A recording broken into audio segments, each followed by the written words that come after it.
Hey guys, what's up? It's me, Diana Bakay. Thank you for coming to my channel. I'm so excited about this video. I think this is going to be a really good one. I watched something recently about fear, and I started thinking about how fear has played a role in my life and how I've seen it play a role in other people's lives, and why I feel like it's so important to overcome fear, learn how to deal with fear as just a subject that comes up in life, learn how to emulate dealing with fear in a good way for your children, and just being able to move beyond it and get on with your goals, shoot for your dreams. And so anyway, that's what this video is about. If you like it, please give it a big thumbs up, and I'd also love to have you as a subscriber. I make videos a couple times a week usually. It's all about being a mama. I'm a mom of 5, a business owner, and just being a 47-year-old woman who's doing her best and loving her life. Thanks for watching. You know, you've heard your grandpa say the old saying before, opinions are like, and that is absolutely the truth. I feel like that's absolutely the truth. So I would say the first thing that you can do when you're worried about your fears is stop worrying about what other people think. And that's a really tough one. Remember when we were like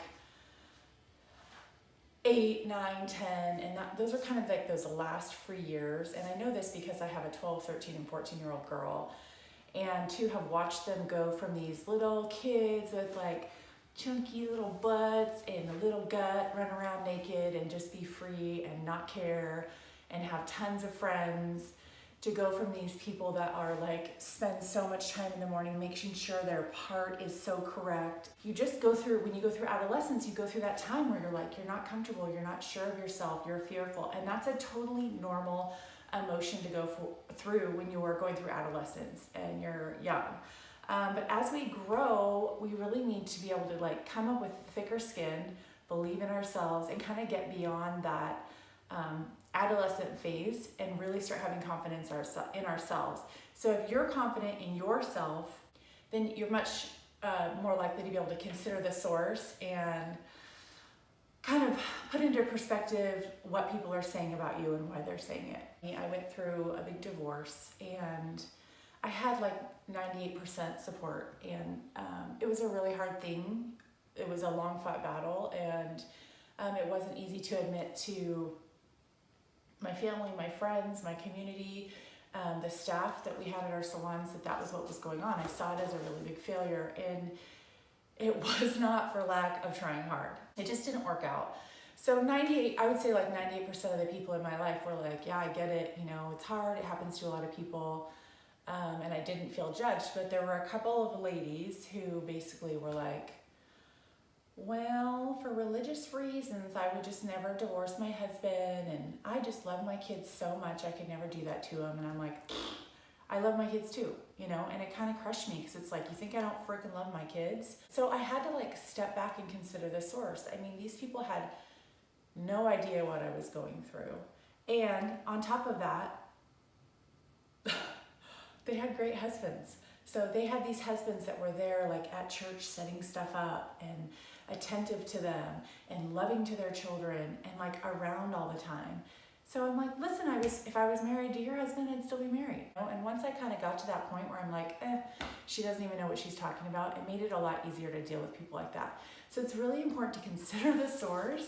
And consider is like a lot of these people that come out of the woodwork to tell you how you should be running your life and what their opinion is. You really are the best person to navigate your own life. You're the only one that's really in the trenches, who knows what's going to be the best choice for you.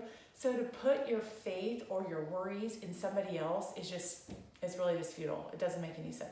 So I was watching Queer Eye last night. I don't even know if that's what they call it anymore. I don't know if it's QE, but essentially, if you don't know it, it's these fabulous 5 guys who come in for a week, and they do it for straight people and gay people, and they do it, last night they did it for this pair of 50-something sisters in Kansas City who had a restaurant, and they really needed help. They needed everything from like dental help to hair help to they needed their restaurant revamped, they needed their sauce bottled. It's a great episode. But wouldn't it be so amazing if all of us could have the Fab 5 step into our lives and like do these awesome makeovers and spend a week with 5 accomplished, attractive, great people just pumping you up and saying how great you are. But the reality is they can't come to everybody's town. And really, you have to be your own Fab Five, or surround yourself with other people that are Fab Five for you. If there's something that's holding you back, confidence-wise, whether it's like, it could be something with your teeth, it could be your hair, it could be something physical, it could be something mental that you need to get dialed in. Whatever that thing is, spend that time doing that for yourself, reading books, helping yourself, getting better, and then building your confidence, because we really, really, really can accomplish so much if we believe in ourselves. And unfortunately, you're just not going to probably get a group of people that come in and do that for you, but it's important to surround yourself with people like that, and also to be that kind of a person for yourself. So you've got to be your own biggest fan. Get in there and just pump yourself up, say great things to yourself in the mirror, watch positive stuff that lifts you up, and watch how much you can grow if you can do that for yourself. Another great tip is that it's so important to put failure in its place. So what is failure really? Failure is an opportunity for you to learn and grow and do something better. And so you fail, and then you move on, and then you try something new, and then you realize, oh, that wasn't for me. That's life, and if we just sit in our houses watching TV, or sit in our houses hiding out from the world and not going out there and trying, missing out on a lot. So getting over failure and realizing that it's just part of life and there's nothing wrong with it. I know my mom really gave me wings in this way, because she just always was like, let her fail. No, not in a callous way, but I remember I don't know, I have no idea why, but like 4th, 5th, or 6th grade, something like that, I decided I wanted to join the track team. Gosh, as a parent, she must have been thinking, that kid can't run. She's chunky in her little dolphin shorts. But maybe she thought, okay, it's a good idea for her. So she went to every single track meet. I was always dead last. Wah, wah. But I don't really look back on that time and remember, oh, I was always last and my mom's going to be disappointed. I remember I'd look up in the stands and she'd still be cheering for me, and she was kind of like my soft spot. And she's like, you can do it. You're getting better. I can see you're getting faster. Keep at it. She really, really encouraged me. And although I don't still run track, I do still exercise, and I do still have a sense of like what it feels like to get your heart rate up, because my mom exposed me to that.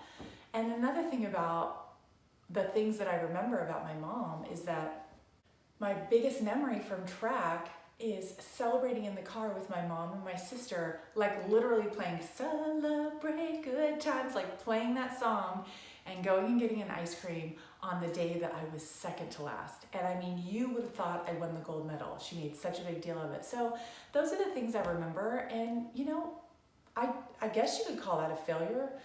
I was coming in last, but I was participating and learning and growing and getting exposed to something. So I think my mom probably thought that was a win, and I think it's a win too.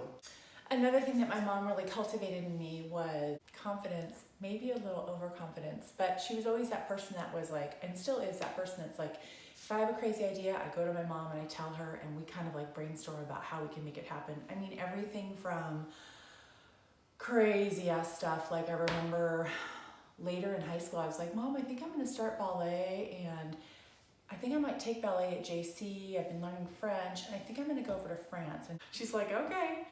She never was like the type of person that told me that I couldn't do anything, and that really just instilled this confidence in me that, and now I have knowledge. I'm like, I can do anything, but there's a learning curve and there's a time frame, and we have to make money. So I've become a lot more realistic, but I bought my first condo when I was like 24, and my parents, they matched the money I made. So I made money cocktail waitressing, and then they matched my money and they helped me get into a condo. And why not? It was one of the things that launched my finances now. It's one of the reasons I'm a homeowner now, is because I was able to kind of build off of that gift they gave me when I was so young. And then there's singing. I would have to say the biggest gift my mom gave me was singing. So you know how when you're a mom and you just love your kid's voice, and oh my gosh, I'm gonna start to cry. I'm such a gomer. The reason I'm crying is because I used to have 3 daughters that sang all the time because they were not self-conscious, and I have some of the cutest video of Mia when she was first adopted, and she's like this little squeaky voice. It was so freaking adorable. And now she doesn't sing anymore because she's very self-conscious, so hopefully her voice will come back. But when I was little and I used to sing, my mom would just be like, you have a great voice, you have a great voice, you have a great voice, keep singing, let me hear that voice. And the truth is I have a good voice. I can not hurt people's ears when I sing happy birthday. It's like that kind of a good voice. I can sing in choir. I've sung in a couple ladies' choirs. I'm not a soloist. But my mom always made me feel like she just loved my voice. And so I sing louder and prouder and longer and all the time. And what that's giving me as an adult is I sing in the shower and I sing in the car and I sing when my husband and I are walking on the beach. Yesterday I was like totally making him laugh because apparently I can't rap Cypress Hill that well. It's just this gift that I have inside of me that makes me happy. It's not because I'm gonna go record a record or make any money off of it. It's just because I love it. And I love music. I've always been a huge music fan and I love to sing along. And my mom gave me that gift. And I think by her not having that fear, like she could easily have been like, Diana, come on, that doesn't sound that good. And then that makes me quieter. But she was always like, no, go for it. You know, you're amazing, go for it. And so I went for it, I still go for it. And a bigger gift than a recording contract or all that kind of crap singing with a band, it's just that I sing for joy. And that's the gift my mom gave me. So her being able to get over her fears of like, maybe I wasn't gonna be the best singer, maybe I would get criticized, maybe that would hurt to see her little kid criticized. Her being able to be like, no, put it out there, has made me be able to like, it's out there and I sing and I have joy. And I'm a happy person for it. It's one of my favorite things about me, is my squeaky for myself, one of the most creative people I know. I'm creative with hair, I'm creative with businesses, I like to decorate. I'm creative with finances. I'm just a very creative person, and I have found that the best way to be creative and to get that sort of creative train going down the tracks is that you have to know that creativity is a muscle. And the more you work it, the more you write down your ideas, the more you hang out with creative people, the more you reach out and look at other people that are being creative and sort of submerge yourself in that creativity, the better you're going to get and the better your stuff is that you turn out. So if you're always fearful, if you're like, okay, let's take being a children's author. You want to be a children's author and you're sketching, I don't even know how to do that, but you're sketching out the book and the storyline and you've got it.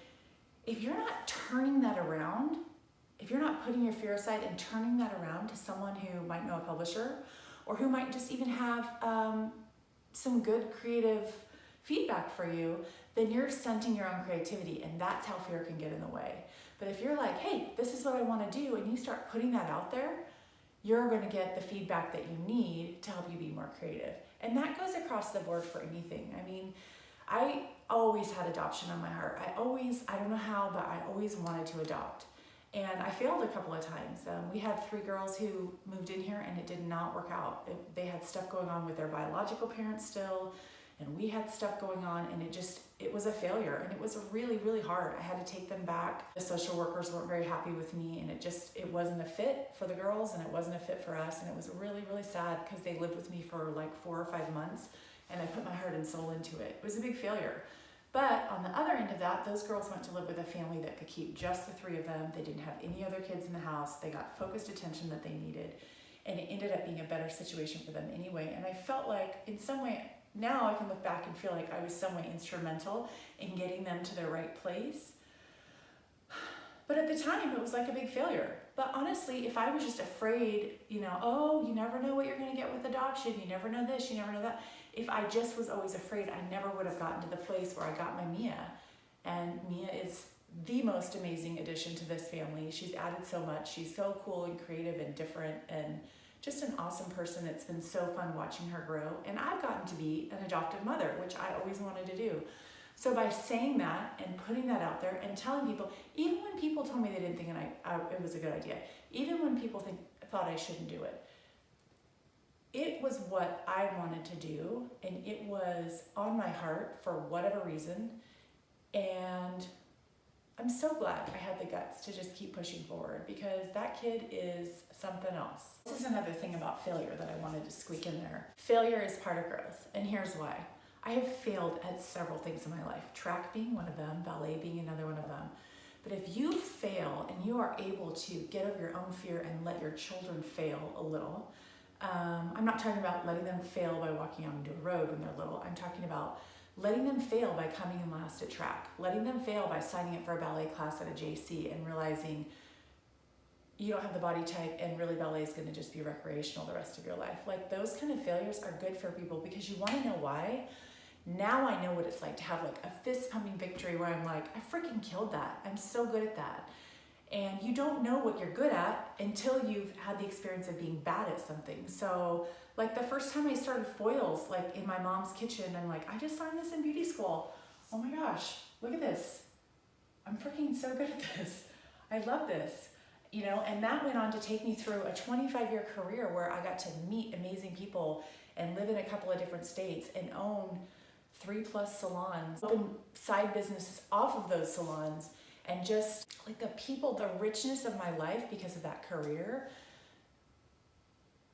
If my mom never gave me the chance to fail and I just ended up doing something I wasn't supposed to do, I don't know what it would have become of me, because that confidence of finding the thing that I kick ass at, I give an amazing haircut. I can make you look amazing. I can't make you lose weight in 2 hours, but I can make you feel like you lost 40 pounds in 2 hours. And for every human to have that thing about them where you're like, yes, I rule at that, is important, but you're not necessarily going to get there and find that and search for that if you're not failing a little bit first. So I really believe in failure. I hope that comes across okay, but I do believe in failure. So that's my little video about creativity and fear and putting yourself out there. I hope you enjoyed it. If you did, please subscribe. I'd love to have you as a viewer, and I hope you have a great day. Thanks for watching.